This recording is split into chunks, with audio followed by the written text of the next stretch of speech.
मैं महाराज जी गांव में 26 साल से रह रहा हूँ, 98 से। जी। उस गांव में कुछ चंडी माता का मंदिर है। वहाँ के लोग जो पुराना है ना, बलि बहुत देते हैं।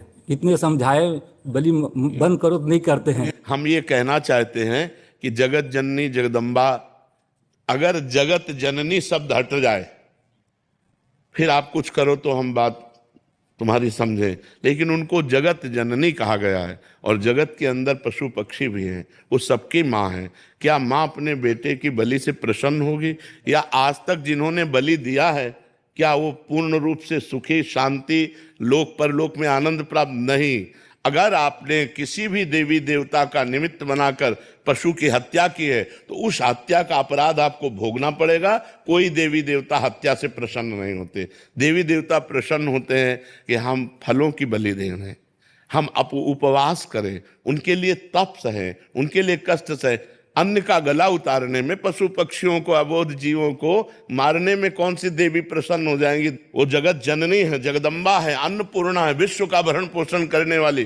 वो ये मूर्ख लोग हैं जो ऐसा समझते हैं कि देवी खून पीती। देवी खून पीती उनका जो जगत में हाहाकार मचा करके सीधे सरल लोगों की हत्या करते हैं, उनका खून पीते। जैसे महिषासुर शुंभ काट करके इनको चला दिया। वो माँ विकराल अपने ही पुत्र को इसलिए मार रही कि तू लाखों के नाश करता, इसलिए तेरा नाश करूंगी। यद्यपि माँ जगत जननी ये छोटे छोटे बकरे, पशुओं की हत्या से माँ प्रसन्न होने वाली नहीं। ये दुष्ट लोग हैं, ये मूर्ख लोग हैं जो इस बात को नहीं समझते हैं। अपनी दुष्टता को काबू में करो। किसी जीव की हत्या से कभी परमात्मा प्रसन्न नहीं होता। वो माँ रूप में परमात्मा हो, वो शिव रूप में परमात्मा हो, राम रूप में परमात्मा हो, वो किसी भी रूप में, वो एक ही परम तत्व परमात्मा है, दूसरा कोई नहीं है। इसलिए अगर कोई कहता है कि बिना इसके उपासना सिद्ध नहीं होती, तो रामकृष्ण परमहंस जी ने कब बलि दी? जी नहीं दी। आप विचार करके दी। और साक्षात काली मां उनसे बात करती थी।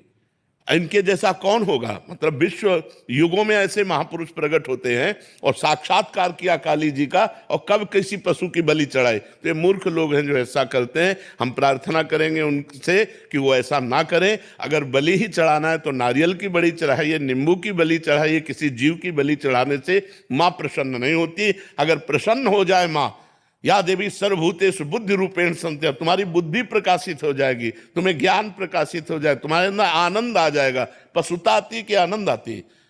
पशुता। माँ का प्रसाद क्या है? त्रिगुण माया से मुक्त हो जाना।